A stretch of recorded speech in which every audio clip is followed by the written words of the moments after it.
stop. Before you skip this, before you tell yourself you've heard this before, I need you to stay with me for just 30 seconds. Because what I'm about to tell you isn't a motivational speech. It isn't a list of tips you'll forget by tomorrow, and it definitely isn't something designed to make you feel good for 10 minutes and then disappear. This is a conversation, a real one, between someone who genuinely believes in what you're capable of and the version of you that's been waiting quietly, patiently, maybe for years, for someone to finally show you a path that actually works. Here's the thing nobody tells you. You don't need a year. You don't need to wait until January. You don't need a dramatic rock-bottom moment or some lightning bolt of inspiration to finally change your life. You need 90 days. That's it. 90 days of showing up for yourself. Not perfectly, not dramatically, just consistently. And by the end of those 90 days, you will not recognize the person looking back at you in the mirror, not because of some magic trick, but because of something far more powerful, because of you, the real you, the one who's been buried under distraction, self-doubt, and days that all blur together. That version of you is still there, and it's ready. So let's begin. Introduction. You would be amazed at what can shift in 3 months when you finally decide to stop drifting and start building. 90 days doesn't sound like much on paper. It's not a year. It's not a decade. It's roughly 12 weekends, about 13 paydays, one season changing into the next. But here's what most people never discover. When you use each of those days with purpose, with even a sliver of daily intention, 90 days becomes the most powerful reset button you've ever had access to. And most of us, we've never pressed it. Most people live the same 90 days on repeat and call it a life. They wake up already tired, already behind. They spend their days reacting to whatever the world throws at them, emails, obligations, other people's needs, endless noise. They scroll for comfort. They consume instead of create. They hope, genuinely hope, that something will change, but they never change themselves. And then they wonder why everything still looks the same. Here's the truth that's going to follow us through this entire journey. Your life is not shaped by the big breakthrough moments you're waiting for. It is shaped quietly and relentlessly by the small hours you give to yourself every single day. 3 months is long enough to transform, but short enough to stay focused. You don't need to overhaul everything at once. You don't need to be perfect.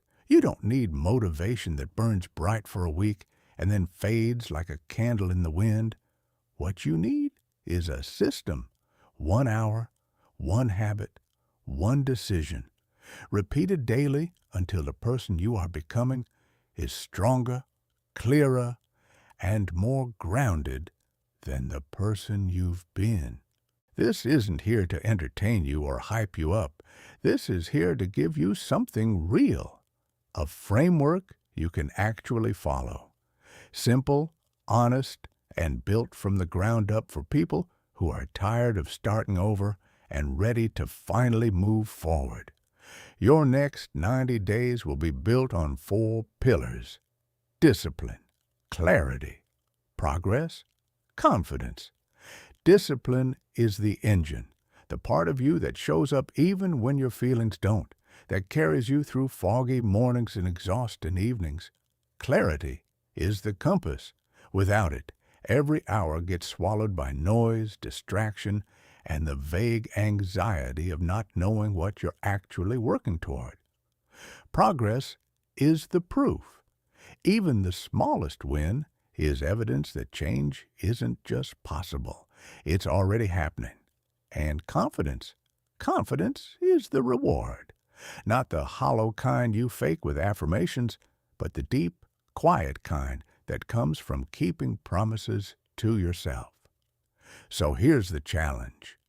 For the next 90 days, give yourself 1 hour every single day. 1 hour where the world doesn't get to decide who you are. 1 hour dedicated fully, seriously, to building a skill, strengthening your body, sharpening your mind, upgrading a habit, or breaking a pattern that has quietly stolen years from your potential. Just one focused hour. And if you can do that, you will feel the shift long before the 90 days are over. You'll think differently, move differently, choose differently. Imagine waking up 3 months from now with more energy, more control, more mental clarity, and more genuine self-respect than you've had in years. Not because something lucky happened, because you built it, brick by brick, hour by hour. That's what this is, not a fantasy. The inevitable result of consistent, intentional action. In the chapters ahead, we'll walk through 10 habits that form the core of a powerful 90-day transformation. Each one is a building block. Some will challenge you. Some will make you uncomfortable. Some will hold up a mirror to patterns you've been pretending not to see. But every single one is designed for this, to make you stronger, clearer, and more alive than you were yesterday. You don't need 90 perfect days. You just need to commit. You need to give yourself permission to try again, to keep going, to show up even on the days when nothing feels different yet. Transformation doesn't happen through intensity. It happens through consistency. These next 90 days will prove that to you. Take a breath. Settle in. This is where your reset begins. Chapter 1. The 1 hour shift. Why 4% of your day changes everything.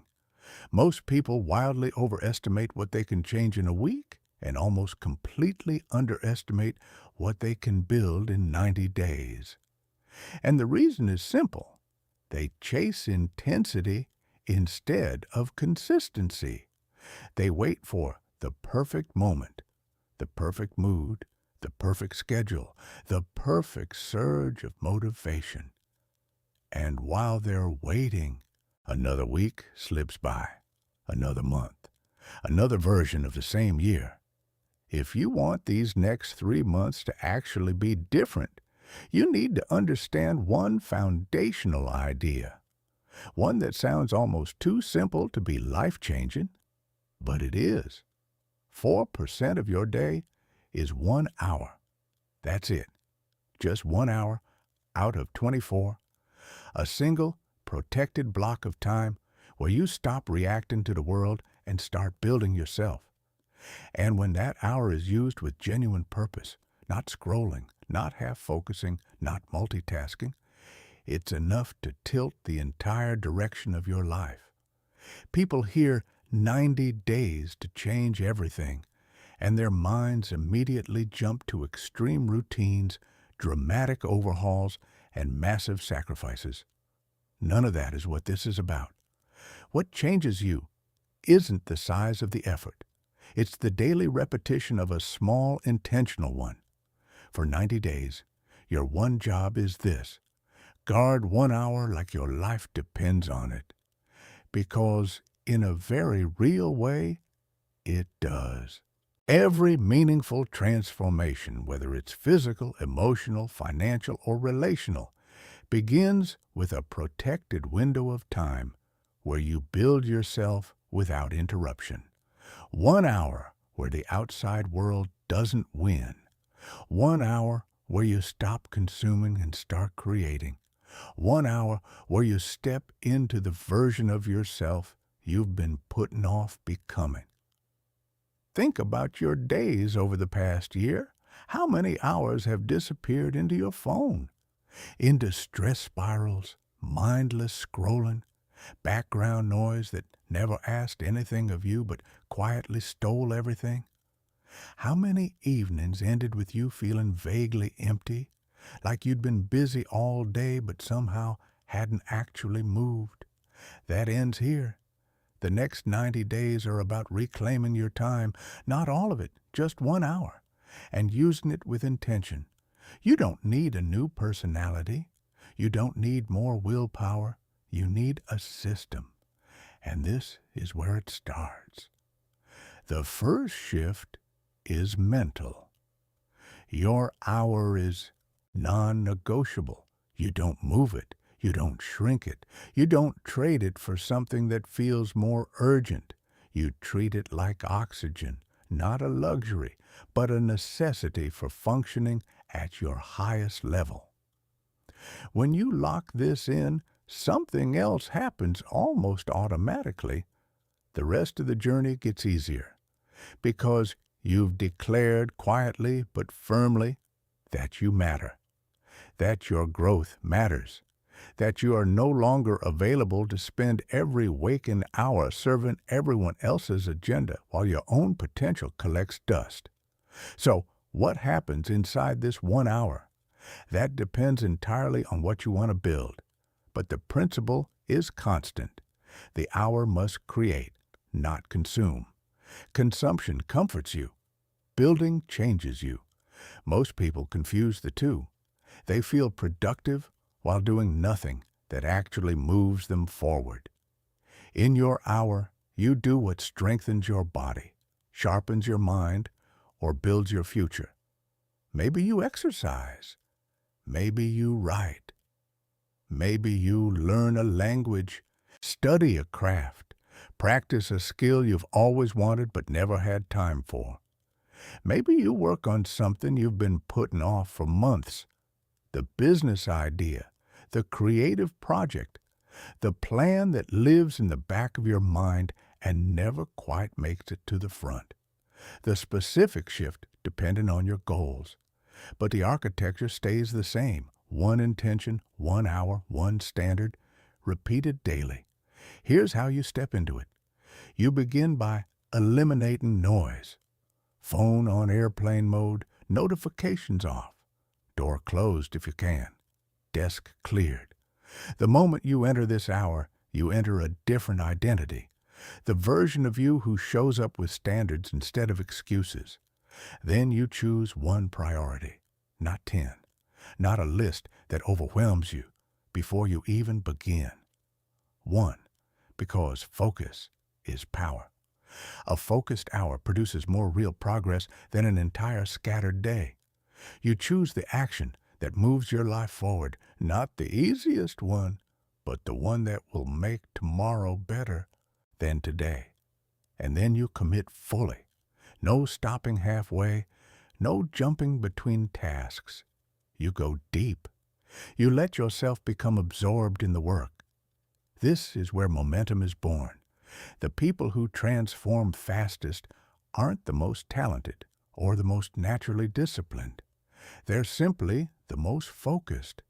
They've learned to become unavailable to the things that drain them and fully present for the things that build them. Some days, the hour will feel effortless, like you're finally in flow. Other days, it will feel like dragging yourself through wet concrete. Both are normal. Both are necessary. Discipline isn't comfortable. It's corrective. It reshapes your patterns, your instincts, your relationship with effort. When your mind fights back, and it will, that's not a sign you're failing. That's a sign you're changing. Over time, something remarkable happens. The hour stops being a battle and becomes an anchor. It grounds you when life feels chaotic. It centers you when your emotions are all over the place. It stabilizes your sense of self when everything else feels uncertain. You begin to trust yourself again, and that trust, slowly, quietly, becomes confidence. But here's the part that trips most people up. The results won't appear immediately. That's exactly where most people quit. They work for 7 days, don't see a miracle, and assume nothing is working. They walk away just before the roots break through the surface. Transformation has always been quiet at first. The roots grow before the tree does. Change begins below the surface, in your discipline, in your identity, in the daily act of showing up for yourself. And then one day, without warning, it breaks through. This is why the 1-hour rule matters. It guarantees progress even when your feelings are unpredictable. It keeps you from drifting. It protects the direction of your life even on the days when you can't see it clearly. When you commit to 1 hour every day for 90 days, you will make more real progress than most people make in 3 years. Not because you worked harder, because you worked consistently. The hour also rewires how you see yourself. Every single time you show up, you send a message to your brain. I follow through. That message compounds. Your confidence rises. Your standards rise. You stop negotiating with your weaknesses. By the time the 90 days are done, the hour won't be a challenge anymore. It will be a lifestyle, the most important appointment on your calendar, and the reason you've changed more in 3 months than in the previous 3 years. But none of it can begin until you make one simple choice. The hour belongs to you every day, without excuse. So let me ask you something honest. If 1 hour can change everything, why not claim it today? Why not use it to build a life you've been postponing? Why not commit to a system that guarantees growth instead of sitting around waiting for circumstances to magically improve? 90 days from now, you'll look back at this moment as the point where everything shifted. Not because you made a dramatic declaration, because you made a consistent one. You chose to give yourself 1 hour, and that 1 hour became the difference. Start tracking it. Protect it, respect it, use it with purpose, because your future self is being built in the hour you commit to today. And today, that hour begins. Chapter 2. When the morning set the tone for everything that follows. If the first 30 minutes of your day are spent in reaction mode, scrolling, checking notifications, absorbing other people's urgency, then the rest of your day will follow that same chaotic script. Clarity doesn't arrive in the middle of the afternoon when your energy is already scattered and your attention has been borrowed 100 times over. It comes from the beginning, from the very first choices you make before the world gets a chance to pull you in every direction. That's why the fastest way to transform your next 3 months is to win your mornings. When you win the morning, you create momentum. You build the structure and the mental foundation that carries you through every single hour that follows. You start the day as the author of your life, rather than a character being written by someone else's plot. Most people wake up and immediately hand their day to their phone. They open their eyes, and before their feet even hit the floor, they're already reading messages that create stress, scrolling through content that triggers comparison, absorbing other people's priorities before they've even touched their own. By the time they actually start their morning, they're already drained, distracted, and running behind. They haven't taken a single moment to breathe, to think, to ask themselves who they want to be today. And that one mistake making the outside world louder than your own mind, can derail your entire day before it even truly begins. Winning the morning isn't about waking up at 4 in the morning or committing to some extreme routine that doesn't fit your real life. It's not about cold plunges and 2-hour meditation sessions. It's about something far simpler and far more sustainable. It's about making the first 20 to 40 minutes of your day yours, only yours, creating a calm, intentional rhythm that tells your brain, I am in control. I choose how this day begins. Even the smallest consistent morning ritual, done every day without drama, rewires your mind for discipline, clarity, and self-respect.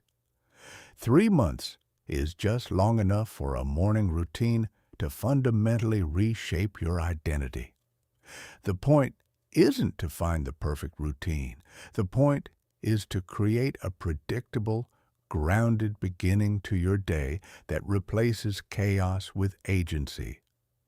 When you anchor your morning in intention instead of reaction, everything changes. Your energy, your mood, your decisions, even the way you speak to yourself when things get hard. Let's break down how this actually works. The first rule of winning your morning is this: no phone for the first 60 minutes after you wake up. Not a quick glance. Not just checking one thing. None of it. This isn't arbitrary. It's neurological. Your brain wakes up in a highly impressionable state. If you flood it with digital noise in the first minutes of consciousness, it becomes reactive, scattered, and dependent on external stimulation to feel engaged. But if you begin instead with silence, with your own breath, with the quiet of a morning that belongs to you, your brain becomes grounded, focused, calm in a way that carries through the rest of the day. The second rule is physical movement. Something small, something simple, something that wakes your body up without adding stress. You don't need a full workout. You need activation, a short walk around the block, a few stretches on the floor, some light movement that reminds your body it's a tool built for action, not a surface for scrolling. Movement increases blood flow, sharpens your thinking, and signals to every part of you that today is a day for forward motion, not stagnation. It's a declaration in physical form. I am awake. I am ready. Let's go. The third rule is written intention. Before the day begins, you write down your top 3 priorities. Not 10 things. Not a to-do list that collapses under its own weight. 3. This act of writing cuts through the fog and forces clarity. It ensures that no matter what the day throws at you, you know what matters most. When your actions are aligned with your priorities, even loosely, even imperfectly, you make progress. Even on hard days, even on the days when everything else falls apart, if you move the needle on your 3 priorities, you won. The fourth rule is mental priming. This is where you set your mindset for what's ahead. It might be a few minutes of quiet gratitude, a line or 2 in a journal, a moment of deep breathing, a short reflection on who you want to be today and why it matters. The goal isn't to perform some elaborate ritual. It's to step into the day with presence rather than panic, to lead your mind instead of letting it drag you. These 4 rules, silence, movement, intention, and priming, are your morning foundation. They are deliberately simple. Complexity kills consistency. The goal isn't to impress anyone. The goal is to do these things every morning for the next 90 days until they stop feeling like choices and start feeling like who you are. Because when your morning shifts, your life shifts. Some mornings, you'll feel energized and ready. Other mornings, you'll feel like doing none of it. You'll feel the pull to grab your phone, to skip the walk, to just get into the day already. Those are the exact mornings when your routine matters most. Anyone can have a great morning when they feel great. Transformation is built on the mornings when you don't feel like it, and you show up anyway. Discipline isn't built through perfect days. It's built through imperfect commitment. The quiet power of a morning routine is that it creates momentum, an invisible force that carries you through the rest of the day. When you start with discipline, the next decision comes easier. When you begin with clarity, the next task feels more manageable. When you choose focus first, distractions lose their grip later. Win the morning, and you win the afternoon.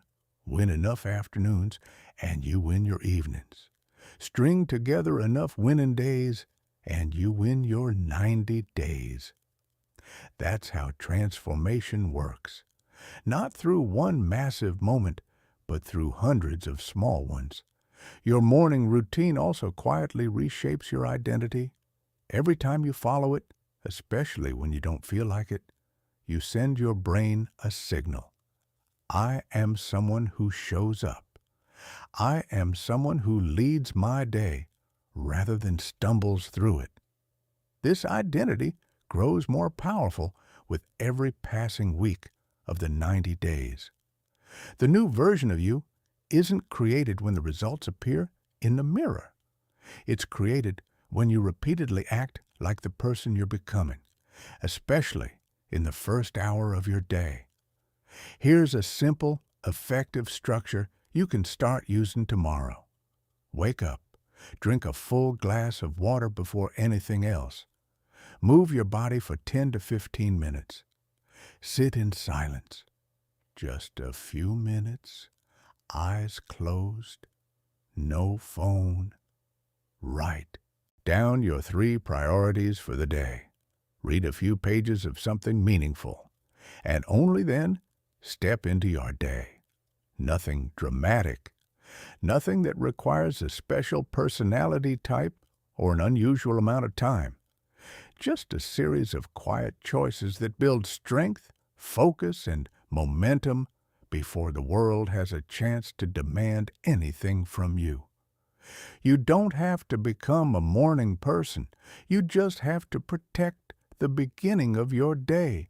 You have to choose yourself before the world chooses for you. Because when you begin each day by grounding your mind, moving your body, and centering your intention, you become someone who doesn't lose the day to stress or noise or other people's emergencies. You become someone who leads, someone who moves with purpose rather than simply reacts. 3 months from now, your morning will be the reason everything feels different. The reason you think more clearly, work more effectively, feel lighter in your own skin. Win the morning. Win the 90 days. Win yourself. Chapter 3. Cut what weakens you. The courage to subtract. Here's something nobody talks about enough when it comes to personal transformation. Change isn't only about what you add to your life. It's equally, maybe even more, about what you remove. You cannot build genuine strength on top of habits that drain you. You cannot cultivate clarity on top of noise that constantly pulls your attention in 12 directions. You cannot grow discipline on top of patterns that quietly sabotage you every single day. If you want these 90 days to actually redefine your life, you need to develop the courage to cut the things that weaken you, not reduce them, not manage them better. Cut them. This chapter isn't asking you to do more. It's asking you to do less, intentionally, strategically, and honestly. Most people avoid this part. It feels easier to add new habits than to confront the old ones that have been running the show for years. Adding feels optimistic. Subtracting feels like admitting something uncomfortable. But here's the truth you need to sit with. Nothing fundamentally changes until you face what's actually been holding you back. You cannot become the next version of yourself while carrying the habits of the old one.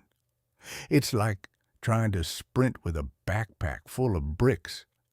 You can grunt and push and give it everything you have, but the weight will always slow you down. Think about the last few years honestly.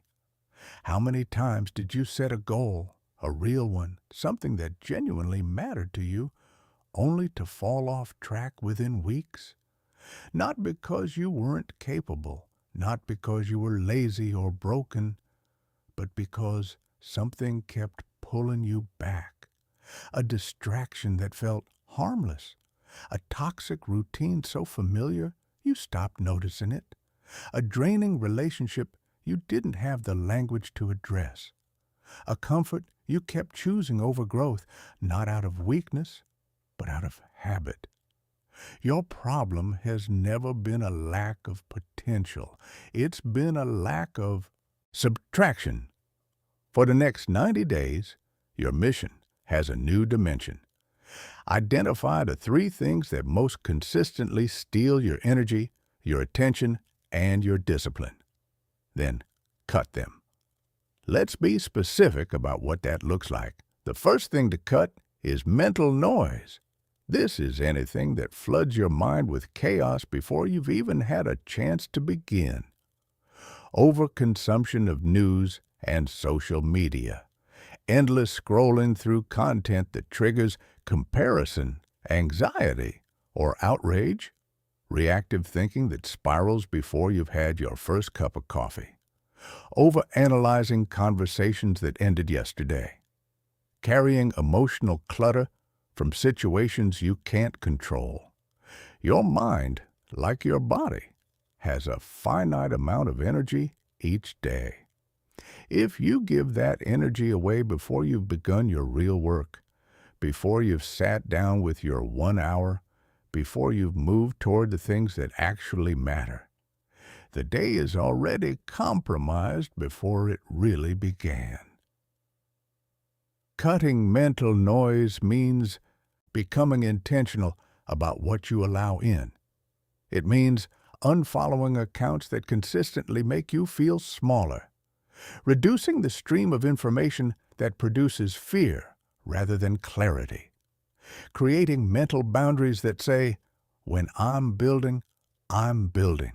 When I'm focusing, I'm not available for interruption. The second thing to cut is environmental noise. Your surroundings shape your behavior far more than motivation ever will. If your bedroom doubles as your office, your gaming space, your relaxation zone, and your stress-eating headquarters, your brain never knows which mode it's supposed to be in. If your workspace is cluttered, your thinking will be cluttered. If your environment constantly pulls your eyes and attention toward distractions, you will be distracted, not because of weak character, but because of weak design. For the next 90 days, declutter aggressively and unapologetically. Remove objects that pull your attention away from what matters. Create a dedicated space for focused work, even if it's just a corner of a room with a cleared surface and a chair. Clean your digital environment. Close unused tabs. Delete apps you don't intentionally use. Turn off every notification that isn't genuinely urgent. A clean environment isn't just aesthetic. It's strategic. It gives your mind the space to breathe, think, and execute without constantly fighting visual and digital noise. The third thing to cut is emotional drains. This is the one people dance around the longest. because it involves other people.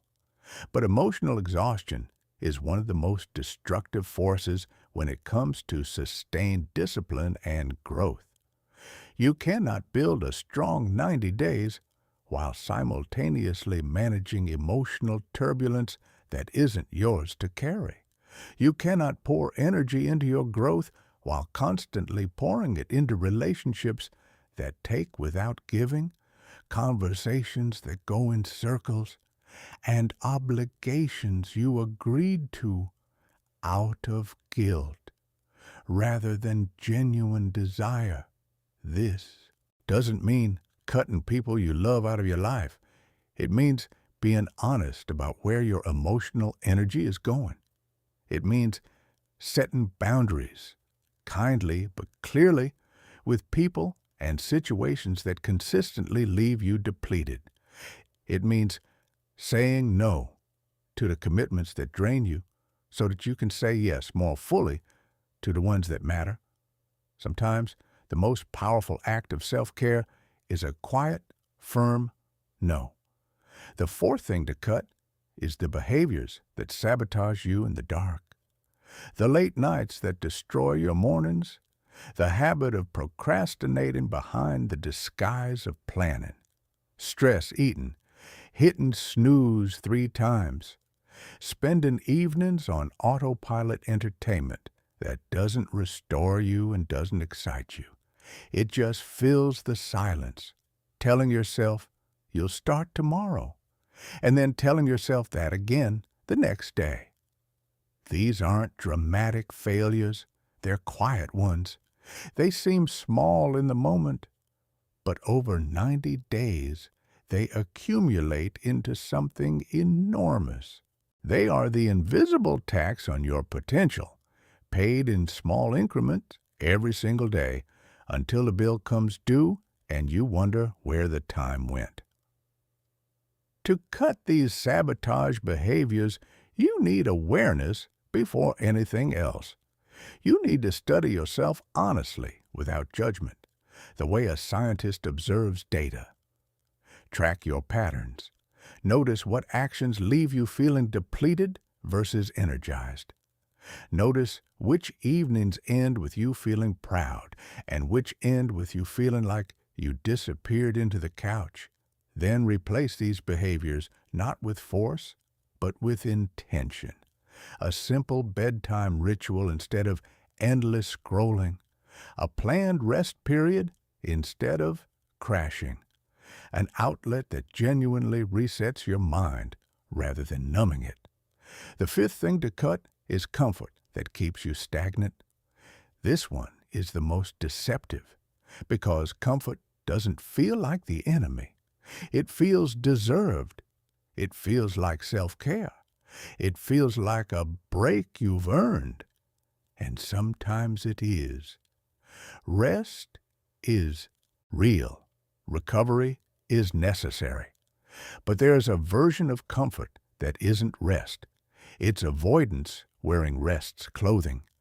It's choosing the familiar not because you need recovery, but because growth feels uncomfortable and familiar feels safe. Too much comfort, chosen at the wrong moments, becomes the very cage that prevents you from reaching your next level.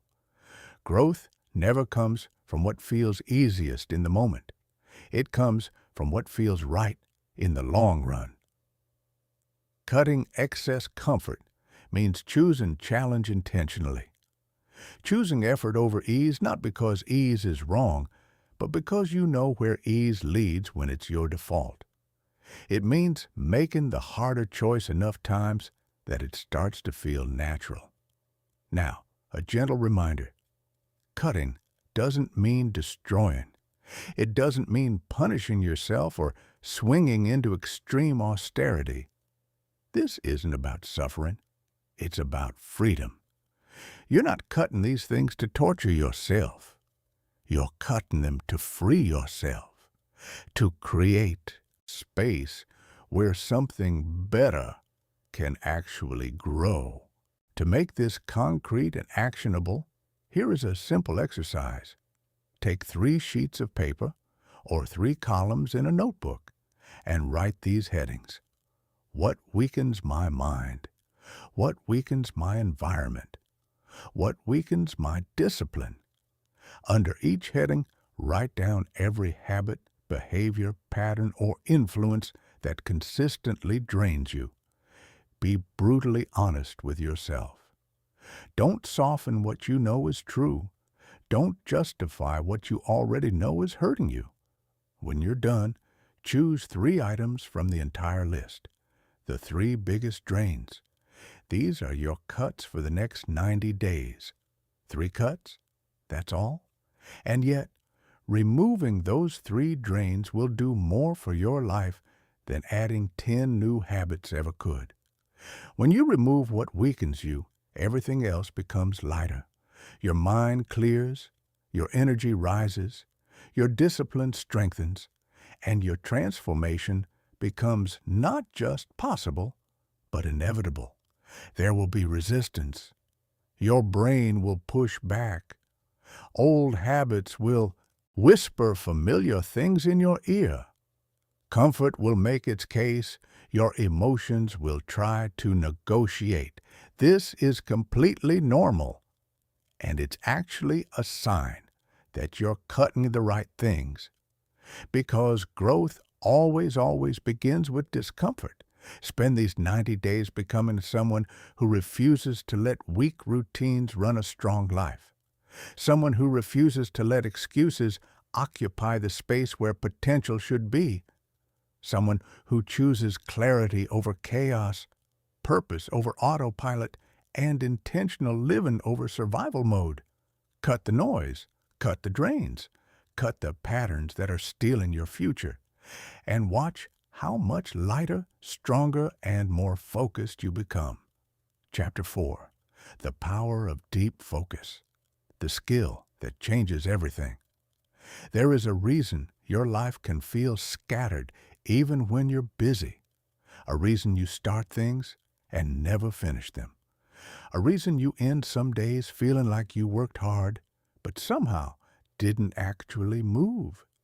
It's not a talent problem. It's not an intelligence problem. It's not even a discipline problem at its core. It's an attention problem. Your attention has been broken into 1,000 tiny pieces, pulled in every direction simultaneously by notifications, open tabs, background noise, ambient anxiety, and the relentless pull of the endless feed. And when your attention is fragmented, your results are fragmented too. Deep focus is the antidote, and it is the skill that will separate the next 90 days from every previous attempt you've made. Deep focus is not simply concentration. It is the ability to give your full mind, your complete attention, and your genuine presence to one meaningful task at a time. To go beneath the surface of your work and actually live inside it for a sustained period. This is rare. In a world built specifically to distract you, sustained focus is a radical act. In a culture where everyone is multitasking themselves into mediocrity, the ability to go deep is genuinely valuable. And in a life where you want real, measurable progress, not just the feeling of being busy, deep focus is transformative. You may have told yourself the problem is time, that if you just had more hours, you'd get more done. But time was never the real limitation. Attention was. A fully focused hour produces more genuine progress than a distracted day. A deep work session builds more real skill, more actual clarity, and more lasting confidence than hours of half-hearted effort. You don't need more hours. You need fewer leaks in the hours you already have. Think back to the last time you were truly focused, so absorbed in something that the world around you faded. That time moved differently, that you looked up and were surprised by how much had passed. Maybe it was during a project that genuinely excited you, a creative moment that pulled you in, a problem you were absolutely determined to solve. In that state, you were powerful. You were fully yourself. You were producing something real. Now, imagine building that state on purpose every single day for 90 days. Imagine what that would do to your skills, your goals, your sense of what you're capable of. That's what deep focus offers. But before you can build it, you need to understand something honest about where you are right now. You have been conditioned, systematically and deliberately, to be distracted. Every notification trains your brain to react instead of create. Every open tab trains your attention to scatter instead of concentrate. Every habit of checking your phone every few minutes trains your mind to crave stimulation rather than depth. You haven't been failing at focus. You've been practicing distraction. Repetitively, daily, for years. No wonder focus feels difficult. No wonder sustained effort feels like swimming upstream. You've built the wrong muscle. The good news, and this is genuinely good news, is that your brain is trainable. Focus is a muscle. And over the next 90 days, you will rebuild it. Here's how. The first requirement for deep focus is intention. You cannot focus deeply on something undefined. Every day before you step into your 1-hour block, you name the single task that matters most. Not the easiest task, not the most urgent but meaningless task, the task that moves your actual life forward. Without a clear target, your brain defaults to seeking stimulation. It wanders. It checks in on things. It busies itself with motion that goes nowhere. Give it a clear target and it locks in. The second requirement is environment. You cannot produce focused work in an environment built for distraction. This connects directly to the previous chapter. Your physical and digital space must support your intention. Before you begin your deep focus block, the phone goes face down or in another room entirely. Unnecessary browser tabs close. The environment becomes, as much as possible, a space that says, "This is where we build." When the environment supports focus, the mind follows. When the environment fights it, even the best intentions crumble. The third requirement is time protection. Deep focus needs an uninterrupted block, 30, 60, or 90 minutes dedicated completely to one task. During this block, you are genuinely unavailable, not half available, not checking messages between paragraphs. Truly, completely unavailable. Your focus becomes a promise. Your attention becomes a commitment to the work in front of you. The fourth requirement is mental discipline. And this is where most people underestimate the challenge. Your brain will resist.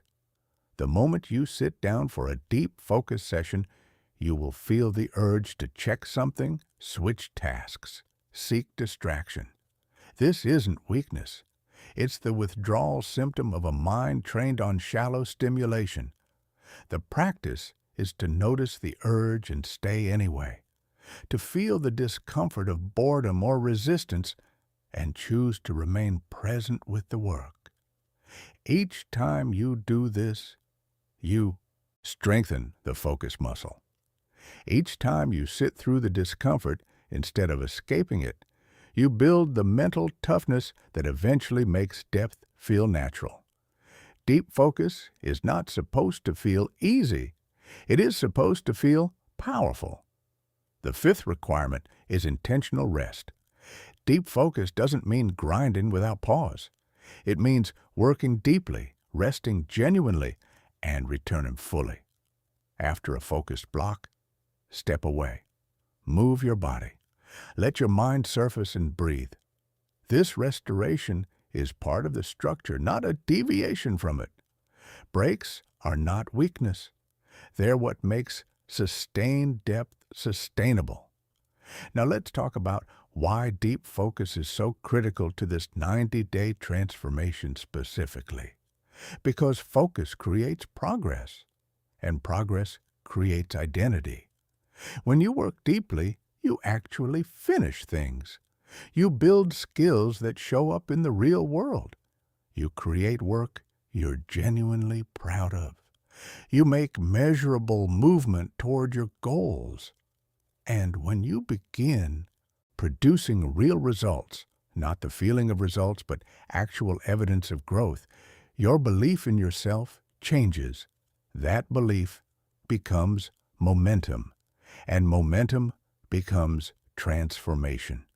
Here's something most people never consider. Distraction doesn't just kill productivity, it kills confidence. Every time you break focus unnecessarily, every time you give in to the pull of stimulation, you quietly reinforce the belief that you cannot stay with your own commitments, that you cannot trust yourself to follow through. But every time you choose focus, every single time, you strengthen the opposite belief. You build the identity of someone who follows through. Deep focus is not just about getting things done.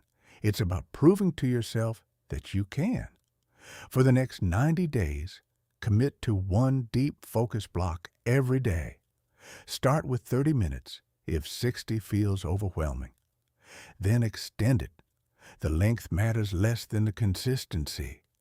During your block, you choose one meaningful task. Eliminate all distractions and work with full presence until the time is up. That's it. Profoundly simple. Profoundly life-changing.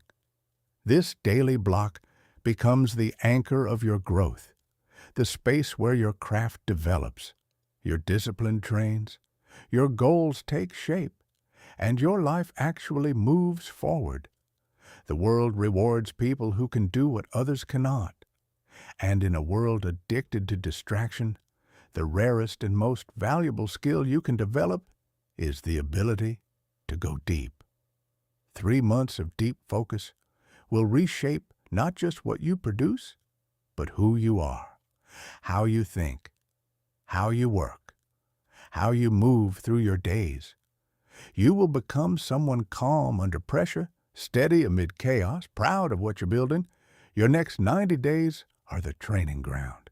Choose your target, build your environment, guard your time, train your attention, and let deep focus become your quiet, powerful advantage. Chapter 5.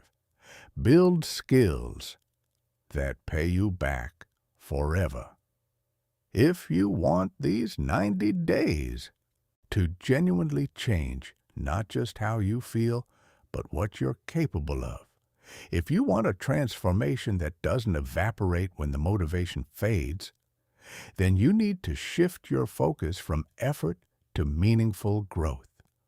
Not just working harder, building skills that compound. Hard work makes you tired. Skill makes you powerful. Hard work creates effort. Skill creates leverage. And when you build the right skills deliberately, consistently, over a focused period of time, your value rises, your confidence rises, and the opportunities available to you expand in ways you couldn't have anticipated. Most people never experience this kind of growth because they spend their days completing tasks that don't build anything lasting. They check boxes, they stay busy, they feel productive in the moment. But at the end of another week, nothing about their identity has elevated. Nothing about their future has improved. They were moving, but they weren't growing.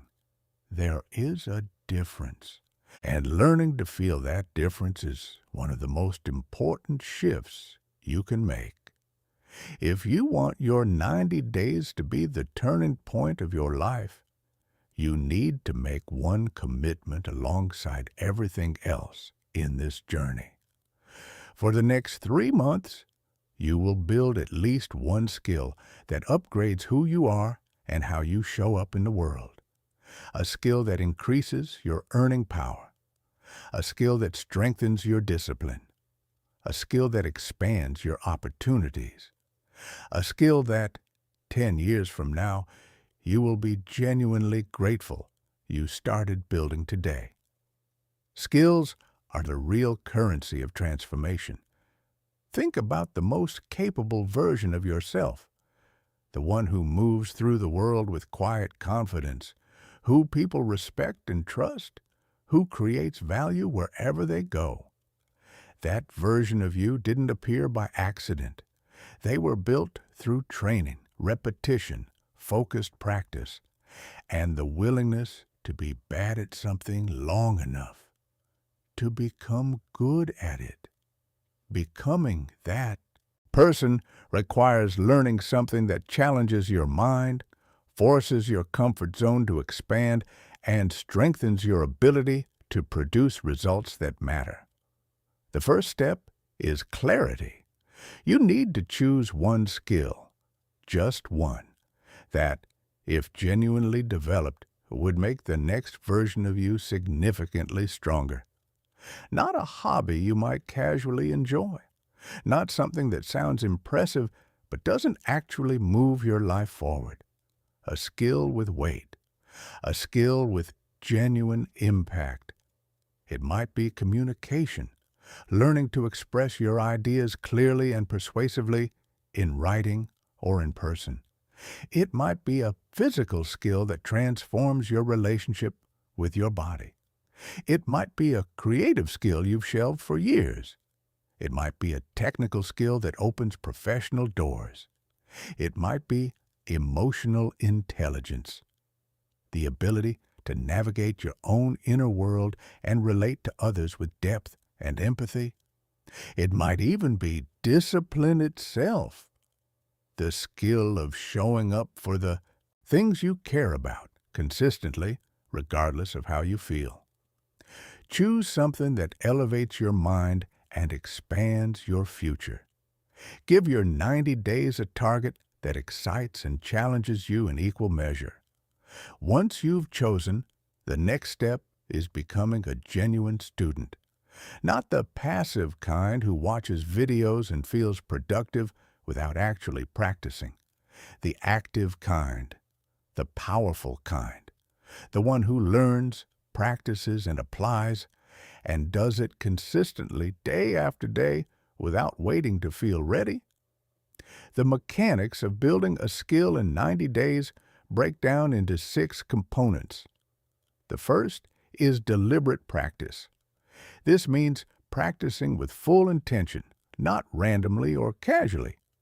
Not skimming across the surface of a skill, but actually engaging with the parts that are difficult, the edges where you're not yet competent. If your skill is writing, you write every day. Not when you feel inspired, but on a schedule. If it's public speaking, you record yourself and watch it back, as uncomfortable as that is. If it's a physical skill, you train with form and attention, not just repetition. Deliberate practice is uncomfortable precisely because it exposes your weaknesses. But weaknesses are where growth actually begins. The second component is feedback. You cannot improve a skill in a vacuum. You need some form of external signal, results, reviews, metrics, a mentor's eye, a coach's correction, that tells you honestly where your technique needs refinement. Feedback is not a judgment about your worth. It's information about your craft. The people who grow fastest are the ones who run toward feedback rather than away from it. The third component is iteration. Skills grow through cycles of attempt, failure, adjustment, and renewed attempt. 90 days is enough time to move through multiple meaningful cycles of improvement. Do not fear repetition. It is the foundation of mastery. Repetition is what turns knowledge into instinct, what transforms what you know into who you are. The fourth component is dedicated focus blocks. You cannot build a skill in scattered 2-minute intervals between other tasks. You need uninterrupted time, 30, 60, or 90 minutes, dedicated to training the skill. This is where Chapter 4 and Chapter 5 connect. Your deep focus block and your skill-building time are natural partners. The fifth component is real-world application. Skills grow fastest when you use them in actual situations. If you only ever practice privately, your growth stays theoretical. The moment you apply your skill to a real project, a real conversation, a real challenge, growth accelerates. The real world creates pressure, and pressure creates capability. The sixth component is identity alignment. You must begin to see yourself as someone who is actively mastering this skill, not someone who's trying it out, not someone who's thinking about starting, someone who is building right now, today, and tomorrow. Most people quit skill building during the first 20 days when progress feels invisible. Things don't click. The gap between where you are and where you want to be feels enormous. This is the most critical window, because this is where identity either takes hold or collapses. Invisible progress is still progress. Skill compounds like interest in the savings account, almost imperceptible at first, then suddenly, unmistakably, real. If you stay long enough, if you refuse to quit during the awkward early phase, the payoff becomes undeniable. This is exactly why 90 days is the perfect window, long enough for real progress to reveal itself, short enough to maintain genuine focus, structured enough to build momentum, flexible enough to adapt as you learn. A simple daily structure for skill building looks like this: 15 minutes of learning the concepts or theory behind your skill. 30 minutes of actual deliberate practice. 15 minutes of reflection. What worked? What didn't? What you'll adjust tomorrow. 1 hour. 4% of your day. But over 90 days, that's 90 hours of targeted, intentional, structured growth. 90 hours of focused practice is enough to become genuinely, noticeably better, enough to move from beginner to competent, enough to reach the point where your skill starts generating real results in your life. Here's the truth at the center of this chapter. People don't rise because they're gifted. They rise because they're skilled, and skill is built, not inherited. It is available to anyone willing to show up for it consistently. Your 90 days won't reward perfection. They will reward commitment. They will reward the person who keeps practicing even when progress feels slow, even when the work feels heavy, even when doubt shows up, as it always does, and makes its case for stopping. Doubt is part of the process. It is not a sign to stop. It is a sign you're growing. 3 months from now, you won't be the same person. You'll carry something real, a skill, a capability, a piece of competence that belongs entirely to you and cannot be taken away. You'll see the world differently, move through it differently, believe different things about what you're capable of. Build the skill. Build the identity. Build the future. Your 90 days start now. Chapter 6. Strengthen your mindset. Before you fix your life, every life problem begins as a mindset problem.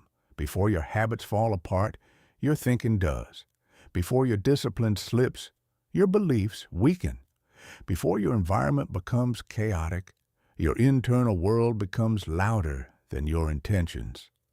This is why so many people try to change their lives, genuinely try, with real effort and real hope, and still find themselves stuck in the same patterns 6 months later. They keep treating the symptoms while avoiding the source. Your mindset is the operating system behind every decision you make. It's the lens through which you interpret every setback, every win, every moment of doubt, and every surge of possibility. When your mindset is strong, even hard tasks feel possible. They feel like challenges rather than walls. When your mindset is fragile, even simple tasks feel unbearable. They feel like evidence that you're not capable. You've experienced both sides of this. Days when nothing went right because your thoughts weren't right first. Days when one small setback unraveled your entire momentum. Days when you looked at your goals and felt not excitement, but a quiet, exhausting certainty that you'd fall short again. None of that came from reality. It came from mindset. Here is the truth you need to carry into the next 90 days. You cannot build a powerful life with a fragile mind. You cannot sustain discipline with a mindset shaped by fear and self-doubt. You cannot unlock your potential while being quietly controlled by beliefs you never consciously chose. Your mindset must be strengthened, not once, not dramatically, but consistently, the way you'd train any other muscle, daily, intentionally, with patience for the process. Let's break down what a strong mindset actually consists of. Not the motivational poster version, but the real, practical foundation. The first component is ownership. Your mindset cannot shift while you're still handing responsibility for your life to circumstances, other people, timing, or luck.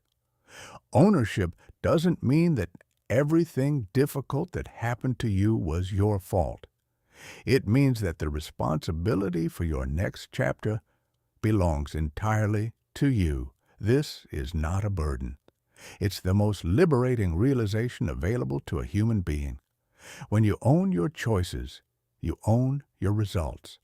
When you own your mistakes, you own the power to change direction. A strong mindset begins the moment you say, genuinely, not performatively, my life from this moment forward is my responsibility. The second component is emotional regulation. Most people are governed by their emotions in ways they don't fully recognize. When motivated, they act. When tired, they quit. When afraid, they freeze. When overwhelmed, they disappear into distraction.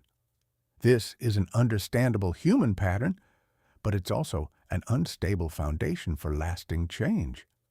A strong mindset doesn't mean feeling less. It means learning to feel without obeying every feeling, to breathe through stress without letting it make your decisions, to pause before reacting, to respond from intention rather than from impulse. When you regulate your emotions, even slightly better than you did yesterday, you reclaim enormous amounts of clarity and energy. You stop spending your power on emotional weather and start directing it toward growth. The third component is mental reframing. Your thoughts shape your reality, not in a mystical sense, but in a deeply practical one. Your actions follow the meaning you assign to events. A setback becomes either a reason to quit or data to learn from. A hard day becomes either evidence that you can't do this or proof that you're being tested in exactly the way transformation requires. Your life moves in the direction of your interpretations. Strengthen your interpretations, and your life strengthens with them. The fourth component is resilience. And this one deserves a moment of honest conversation. A powerful mindset is not one that never gets knocked down. It's one that rebuilds quickly and returns to the path without losing ground. Life will interrupt your 90 days. Something will go wrong. It always does. Something will test your discipline, pull your attention sideways, or shake your confidence at exactly the wrong moment. Most people stop when this happens. They treat interruption as termination. The people who transform are the ones who restart without spiraling. They don't punish themselves for the interruption. They breathe, recenter, and return. Resilience is your ability to restart without losing momentum, and it is entirely buildable. The fifth component is identity alignment. You act according to who you believe you are. This is one of the most important psychological realities of human behavior. If your internal story says, "I'm someone who always quits," your behavior will confirm it. If your internal story says, "I'm someone who follows through," even when it's hard, your behavior will confirm that instead. Mindset strengthening is identity strengthening. And for the next 90 days, your internal language matters more than you might realize. Here's how to make mindset work practical rather than abstract. Every morning, before you step into the demands of your day, begin with a brief mental check-in. 3 questions. First, what am I actually thinking right now? Not what you wish you were thinking. What is genuinely running through your mind in the first moments of the day? Awareness is always a first step toward choice. Second, is this thought helping me or weakening me? Most thoughts don't need to be believed. They just need to be examined honestly.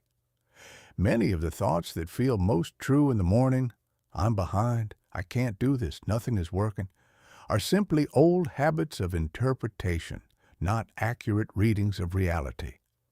Third, what is the stronger thought I choose instead?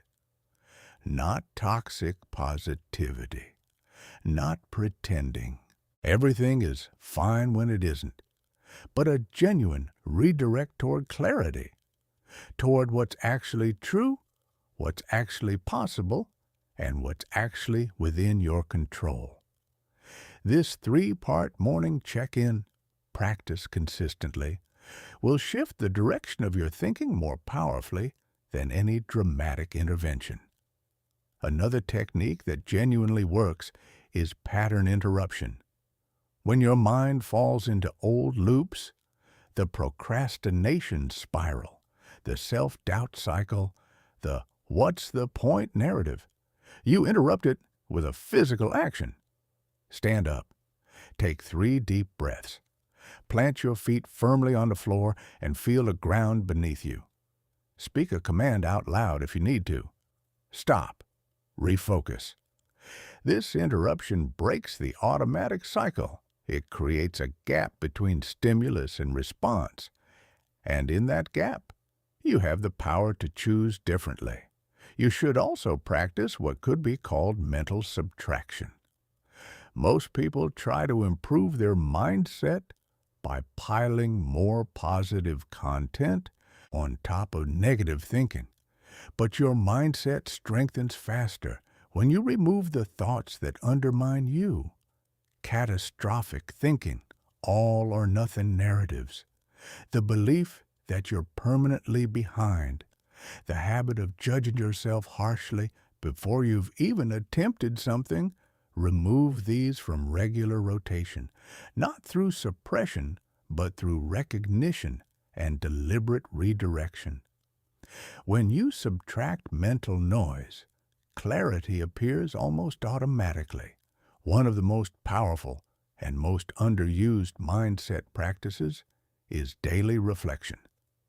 At the end of each day, take 5 minutes to ask yourself 3 honest questions. What did I do today that made me stronger? Where did my mindset slip? and why? What will I adjust tomorrow? Reflection turns experience into wisdom. Without it, you repeat your mistakes indefinitely. With it, you refine your approach continuously. And continuous refinement, even marginal, even slow, compounds into transformation. The more consistently you strengthen your mindset, the less effort everything else in this journey requires. A strong mindset doesn't make the work easier. It makes you more capable of doing hard work. It doesn't remove obstacles from the path.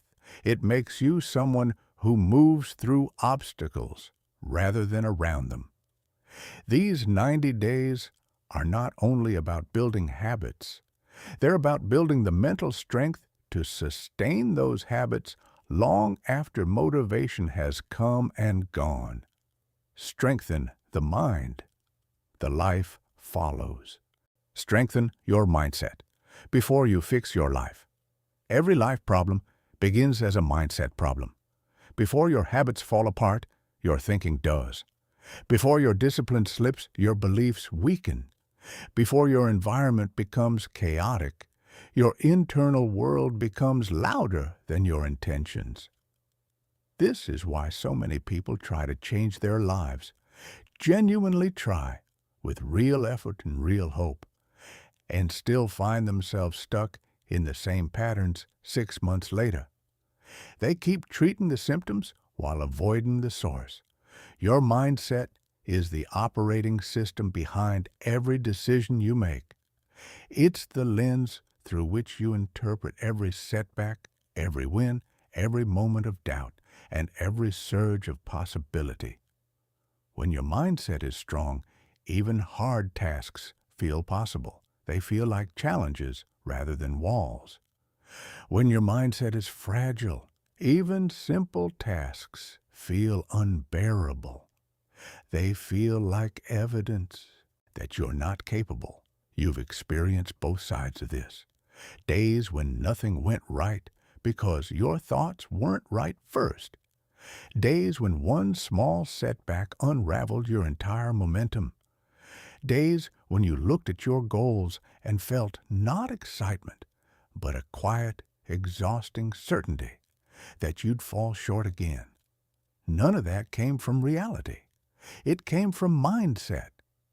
Here's the truth you need to carry into the next 90 days.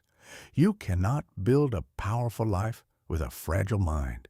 You cannot sustain discipline with a mindset shaped by fear and self-doubt. You cannot unlock your potential while being quietly controlled by beliefs you never consciously chose. Your mindset must be strengthened. Not once, not dramatically, but consistently, the way you'd train any other muscle. Daily, intentionally, with patience for the process. Let's break down what a strong mindset actually consists of. Not the motivational poster version, but the real practical foundation. The first component is ownership. Your mindset cannot shift while you're still handing responsibility for your life to circumstances, other people, timing, or luck. Ownership doesn't mean that everything difficult that happened to you was your fault.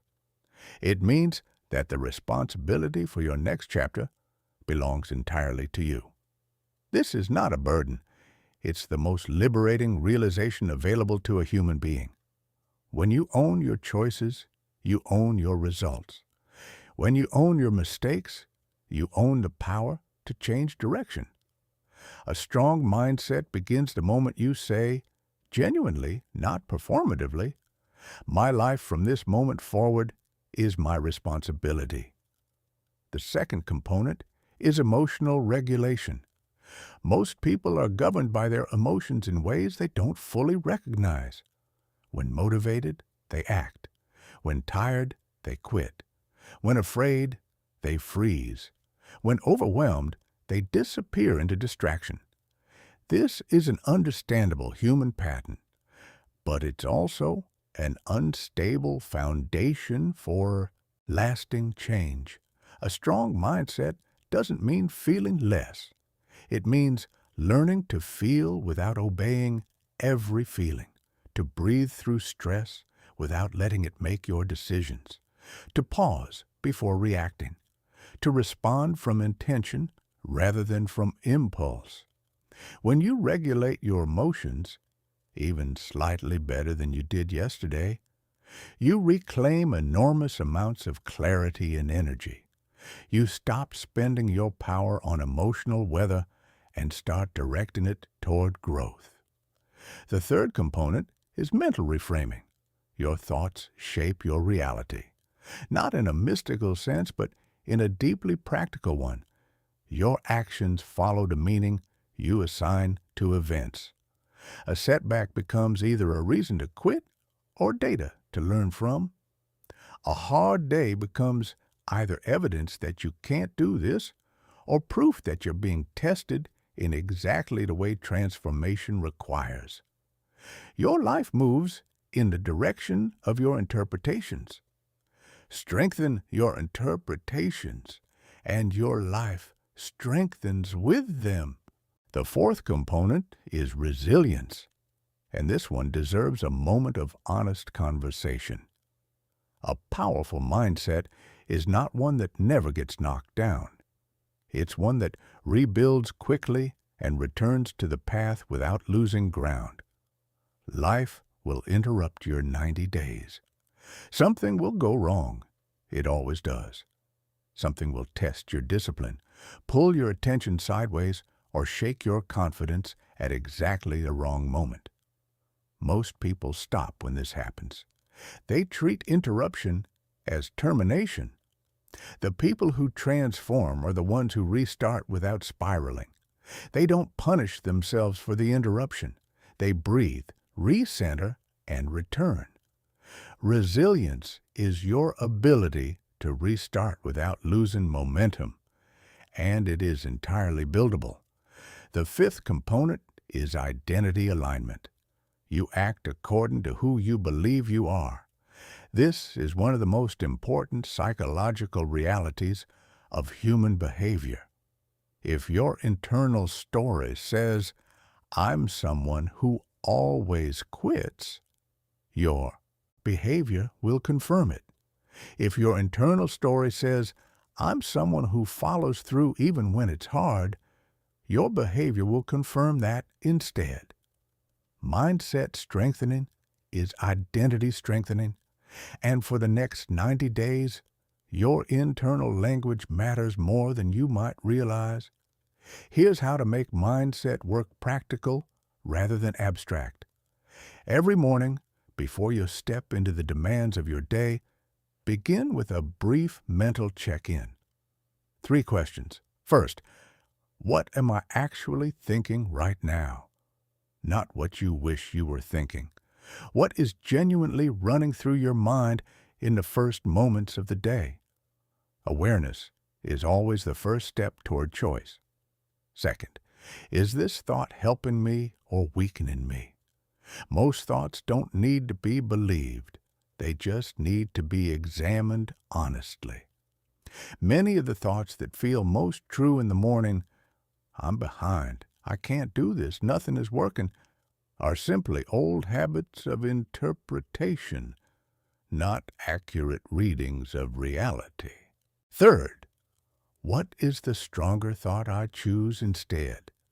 Not toxic positivity, not pretending everything is fine when it isn't, but a genuine redirect toward clarity, toward what's actually true, what's actually possible, and what's actually within your control.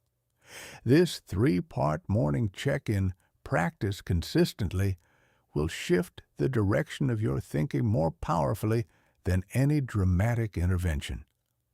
Another technique that genuinely works is pattern interruption.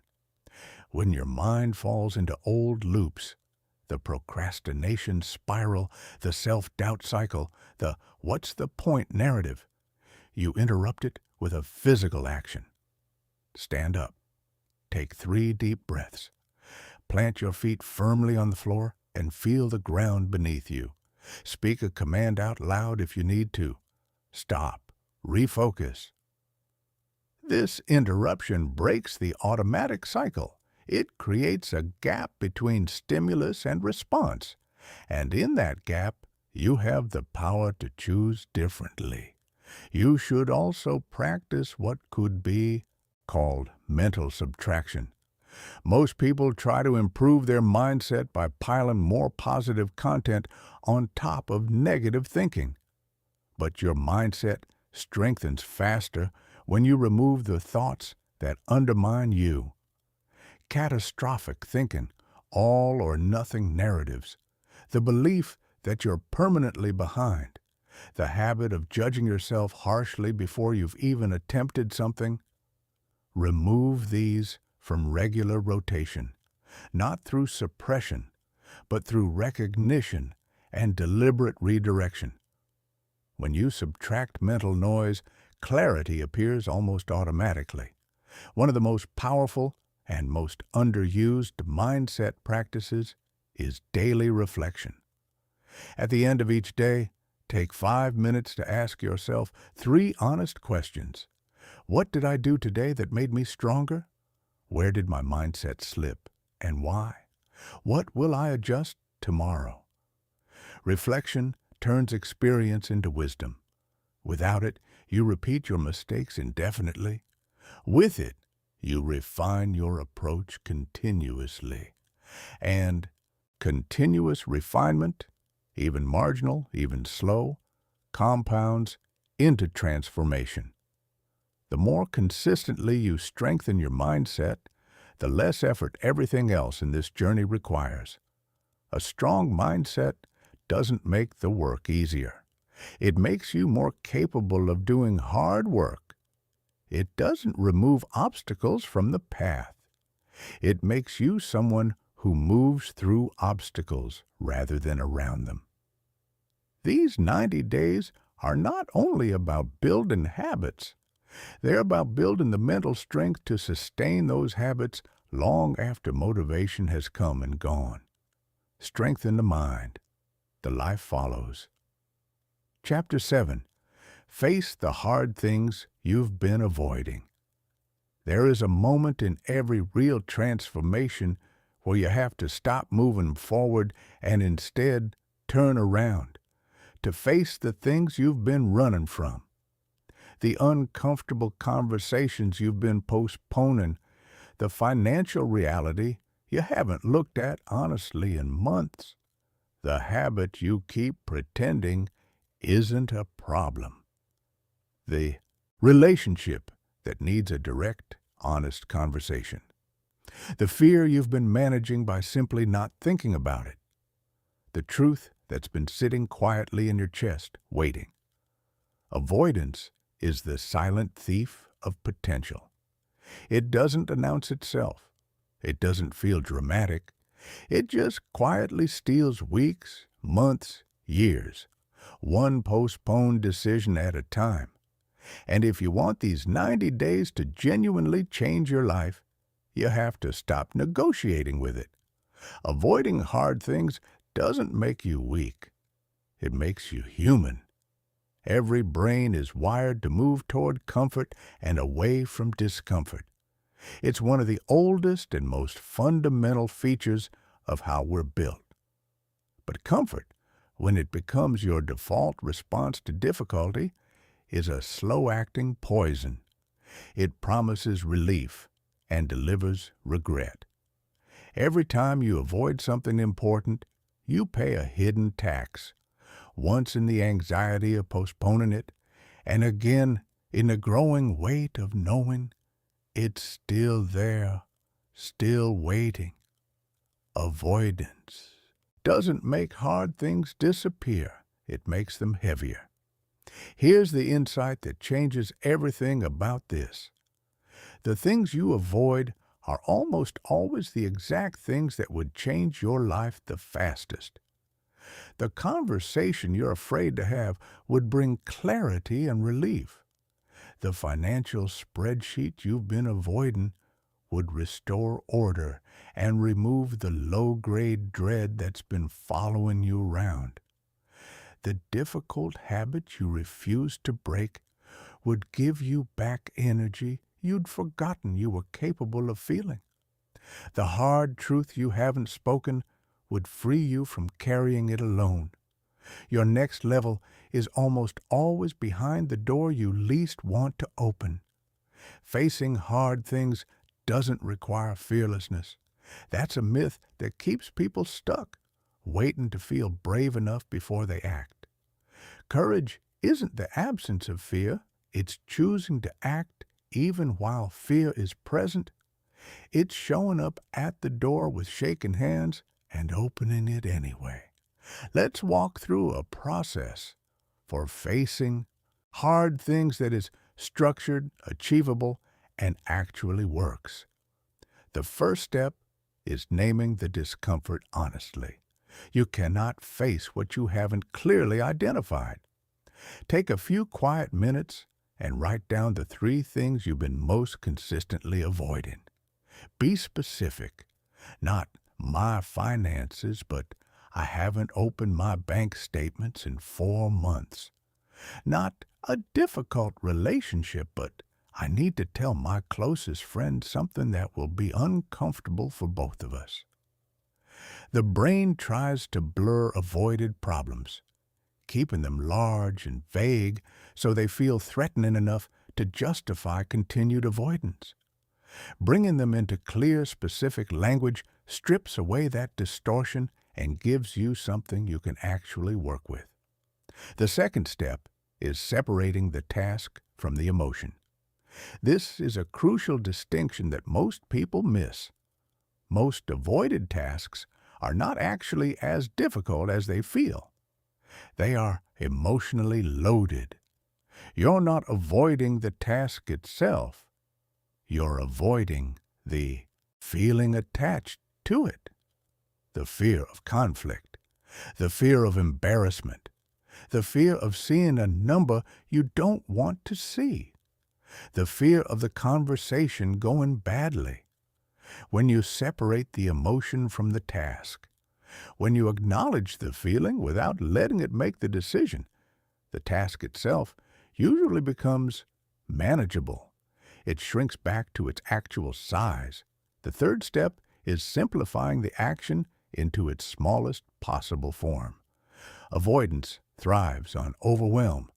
The bigger and more complex a task feels, the more your mind resists engaging with it, so you break it down, not into a complete plan, but into one single next action, one phone call, one message, one document opened, one honest sentence spoken, one decision made. When you shrink the task, you shrink the resistance, and a small action, once taken, creates momentum that makes the next action easier. The fourth step is creating a real deadline. Hard things rarely happen without urgency. Vague intentions, "I'll deal with this soon," are just avoidance with better branding. For the next 90 days, every hard thing you decide to face needs a specific date and time assigned to it. Not this week, Tuesday at 10 in the morning. Treat it like an appointment with your future self, because that is exactly what it is. The fifth step is taking the first uncomfortable action immediately. Today, not after you feel ready. You will never feel fully ready for the things that matter most. Not when things calm down. They won't calm down. They rarely do. Today, right now, or before this day ends. The longer you wait after deciding to act, the heavier the task becomes, and the more elaborate the story your brain builds about why it needs to wait even longer. Action is the antidote to that story. The moment you take the first step, the cycle of avoidance breaks. The sixth step is celebrating the identity shift, not just the outcome. The real victory isn't finishing the hard thing. It's becoming the kind of person who no longer hides from hard things. Every difficult conversation you have, every uncomfortable truth you face, every door you open when every part of you wanted to turn away. These moments rewire your identity. They tell your brain, I am capable of more than my fear suggests. That message compounds. Your self-respect grows. Your confidence deepens. You begin to trust yourself again in a way that changes how you move through every area of your life. Let's talk honestly about what avoidance costs you beyond the obvious. When you carry an avoided task, when you know something needs to be done and you haven't done it, your mind doesn't simply set it aside. It holds on to it. It runs it in the background, quietly draining your mental energy every day, creating a low-level tension that colors your mood, affects your sleep, and compromises your focus even when you're doing something completely unrelated. You carry the weight of everything you're avoiding into every room you enter. That weight is real, it's measurable, and it's one of the most significant invisible taxes on your energy, your clarity, and your daily discipline. But when you face a hard thing, when you actually do it, the weight releases. The mental bandwidth returns. The background noise quiets. And you often discover that the task itself took far less time than the days or weeks or months you spent avoiding it. Hard tasks rarely take as long as the fear suggests.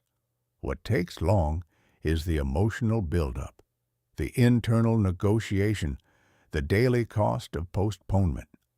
Here is the simplest, most direct instruction this chapter can offer. Choose one hard thing today, the one that has been sitting in your mind the longest, the one that creates a small but persistent tension every time you think about it, the one you've been pushing to tomorrow and then tomorrow and then tomorrow. Do it today. Make the call. Send the message. Open the statement. Have the conversation. Begin the thing. Set the boundary. Tell the truth. That single action will send a shock wave through your identity. Your brain will receive a new piece of evidence about who you are, not who you used to be, but who you're choosing to become. And who you're choosing to become is someone who acts, someone who faces rather than hides, someone who walks through the door even when their hands are shaking.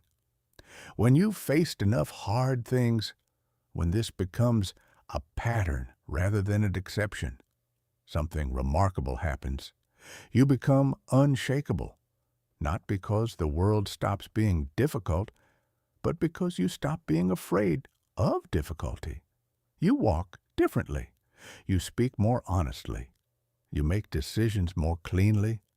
You are lighter because you are no longer carrying the accumulated weight of everything you've been postponing. Facing the hard things you've been avoiding is not just a chapter in a 90-day journey. It is a transformation within the transformation. It is the moment you stop building your life around the edges of your fear and start building it from the center of your courage. This is the moment your new life begins.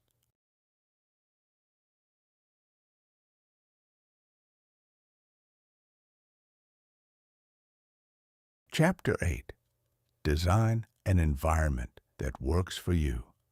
Discipline becomes 10 times easier when your environment supports your goals, and 10 times harder when it fights against them. Most people who struggle with consistency blame themselves. They tell themselves they lack willpower, that they're not disciplined enough, that something is fundamentally wrong with their ability to follow through. But the truth, the honest, liberating truth, is often much simpler than that. Their environment is training them every single day, and not in the direction they want to go. Your environment is not neutral. It is constantly sending signals to your brain, signals about who you are, what you do, and what choices are natural in this space. A cluttered desk tells your brain that disorganization is normal here.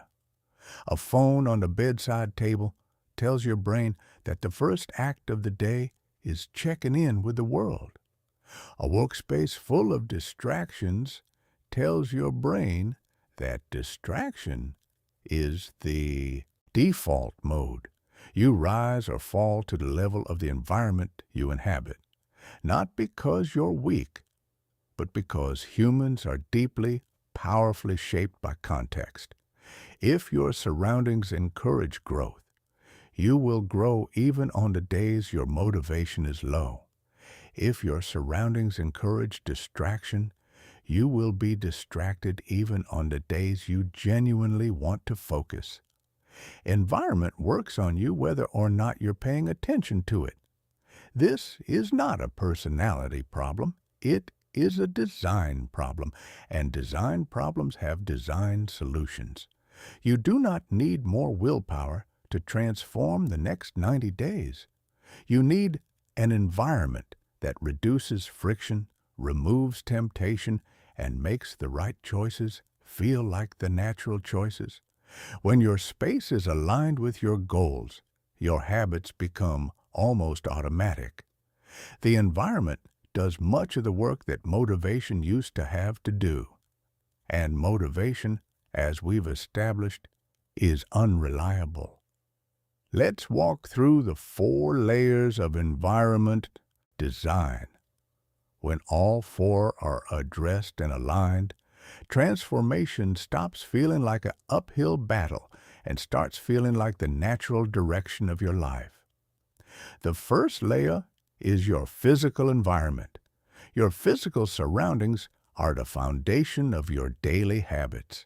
The spaces you move through every day are constantly shaping your state of mind, your energy, and your defaults. And for most people, those spaces have been designed by accident rather than intention. Start with wherever you spend the most time. If that space is cluttered, visually busy, filled with objects that pull your eye and your attention in directions that don't serve you, it is creating constant low-level cognitive friction. Every piece of clutter is a tiny unresolved decision, a micro-distraction, a small drain on your mental bandwidth. Your goal is to eliminate that friction, clear the surfaces, remove what doesn't belong, create visual simplicity in the spaces where you think and work. Not because aesthetics matter more than substance, but because a clear space genuinely creates a clearer mind. Beyond decluttering, create a dedicated space for your focused work, your deep work sessions, your skill-building practice, your one protected hour. Even if it's small, even if it's just a corner of a room with a clear desk and good light. When your brain associates a specific physical location with focused, intentional work, entering that space becomes a trigger. You sit down and your mind begins to shift into the right gear almost automatically. Environment trains the brain. Design your physical space so it trains yours in the direction you want to go. The second layer is your digital environment. This is the one most people underestimate because digital clutter is invisible. You can't see it piling up the way you can see a messy desk. But its effects are just as real, and in many ways, more insidious. Every notification that interrupts you fragments your attention. Every unused app on your home screen represents a potential distraction. Every open browser tab is a tiny competing demand on your focus.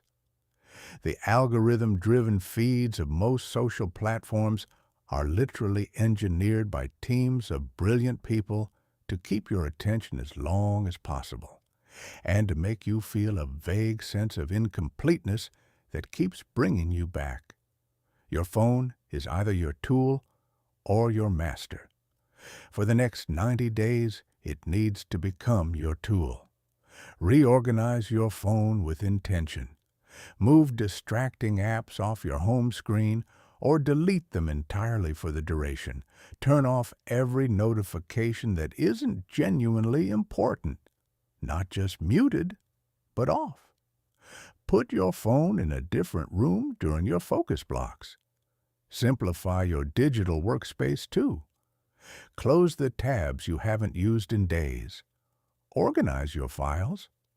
Create a browser setup that supports focus rather than wandering. When you open your laptop to do your most important work, the environment should say, "This is where we build," not, "Here are 17 other things you could be doing instead." Digital simplicity isn't about using technology less. It's about using it on your terms, with your intentions directing it, rather than its design directing you. The third layer is your social environment. People influence you more deeply than most of us acknowledge or are comfortable admitting. The people you spend the most time with, their habits, their language, their expectations of themselves and of you, shape your standards, your behavior, and your sense of what's normal.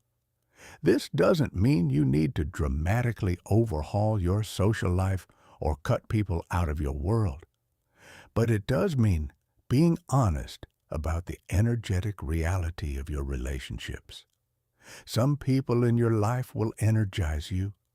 They'll talk about goals and growth and what they're building. They'll challenge you in ways that make you better. They'll hold you to a standard that you appreciate, even when it's uncomfortable. Others will drain you, not necessarily because they're bad people, often they're wonderful people, but because the energy of the interactions consistently pulls you toward smallness, toward complaining, toward staying safe. And during a 90-day transformation, that energy matters. Be intentional about access. Give more time and proximity to the people who support your growth. Create gentle, firm boundaries with the ones who consistently drain your energy. And if you don't currently have people in your life who actively support your growth, know that you can build a community through content. Books, podcasts, courses, online communities built around the things you're pursuing. You are always becoming more like your environment. Choose accordingly. The fourth layer is your mental environment. Of all four layers, this is the most powerful and the most invisible. Your mental environment is the internal space you inhabit, the quality of your self-talk, the beliefs you hold about yourself and your capabilities, the stories you've been telling yourself about what's possible. If your mental environment is consistently filled with criticism, doubt, negative prediction, and harsh self-judgment, then everything else you're building in these 90 days will be harder than it needs to be. Not impossible, but harder, because you'll be building against a current instead of with one. Strengthening your mental environment connects directly to everything in the previous chapter. Your morning mindset check-in is a mental environment practice. Your pattern interruptions are mental environment design. Your daily reflection is mental environment maintenance. Build in daily moments of mental clarity, of silence, of intentional thought, of deliberate attention to what you're actually thinking and what you actually want. These moments are not indulgences. They are the maintenance required to keep your most important environment, your mind, clean, clear, and pointed in the right direction. Here's a simple 90-day environment reset you can begin immediately. In the first 3 days, do a physical declutter of your primary living and working spaces. Don't aim for perfection. Aim for meaningful simplification. In days 4 through 7, do a digital cleanup. Reorganize your phone. Simplify your browser setup. Turn off unnecessary notifications. In the second week, address your social environment. Identify who energizes you and make deliberate plans to spend more time with them. Identify where boundaries need to be set and begin setting them. In the third week, establish your mental environment practices. Morning check-in, evening reflection, pattern interruption techniques ready to deploy. From day 22 through the end of the 90 days, maintain, observe, and refine. Notice what's working. Notice where friction is creeping back in. Adjust as needed. This cycle will transform not just how productive you feel, but how you fundamentally experience your days.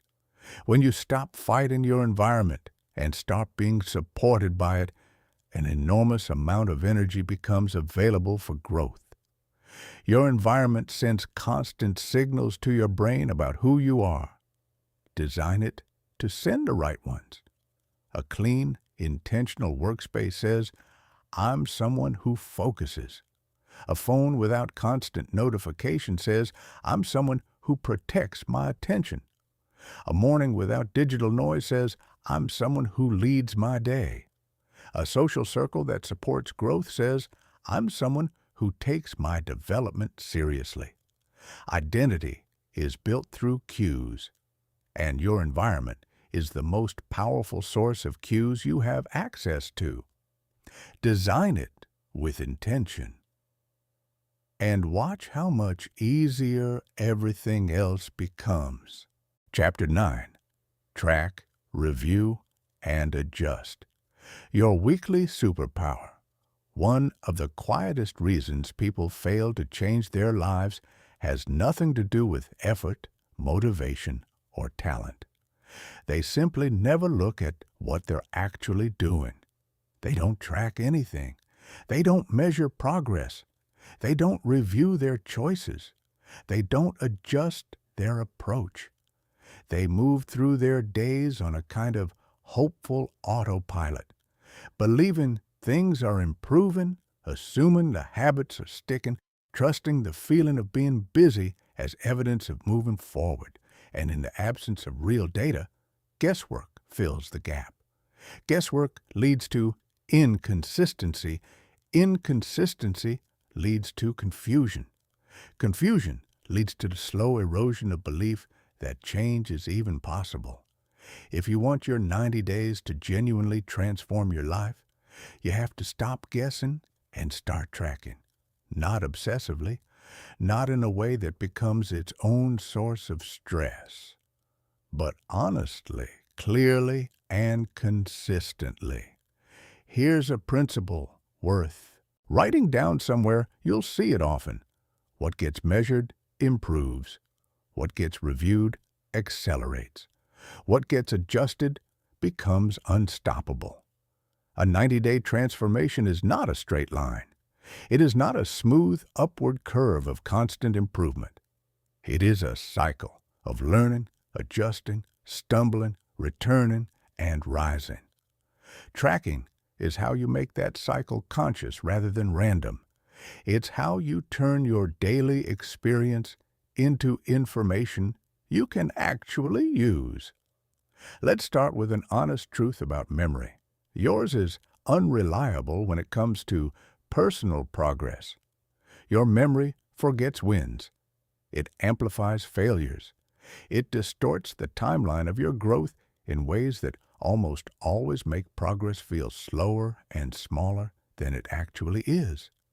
You cannot trust feelings alone to accurately judge how far you've come. Feelings fluctuate too quickly and too dramatically. What tracking gives you is something feelings cannot: an actual record. Evidence that doesn't change based on your mood. On a Tuesday afternoon, when you track your habits, your focus, your energy, and your output, you create a mirror for your life. A mirror that shows you, with honesty and without drama, exactly where you're building momentum and exactly where you're slipping. That clarity is one of the most powerful tools available to you in this entire journey. For the next 90 days, you will track 3 categories: actions, energy, and results. Actions measure what you actually did. Energy measures how you felt while doing it. Results measure what tangibly improved. Together, these 3 create a complete picture of your transformation, not just the outcome, but the process that produces it. Most people only track outcomes. And because outcomes are the last thing to appear, because real results often take weeks to become visible, they quit before the evidence arrives. Tracking actions and energy lets you see the early signals of progress, the roots growing underground long before the tree breaks through the surface. Here's how each pillar works in practice. Tracking your actions is simple and should stay simple. Every day, you ask yourself a handful of honest questions. Did you complete your one focused hour? Did you follow your morning routine? Did you practice your chosen skill? Did you cut one of your identified drains? Did you do something that moved your life forward? Use check boxes, not paragraphs, not elaborate journals, simple check boxes. Because tracking must be effortless enough that you actually do it.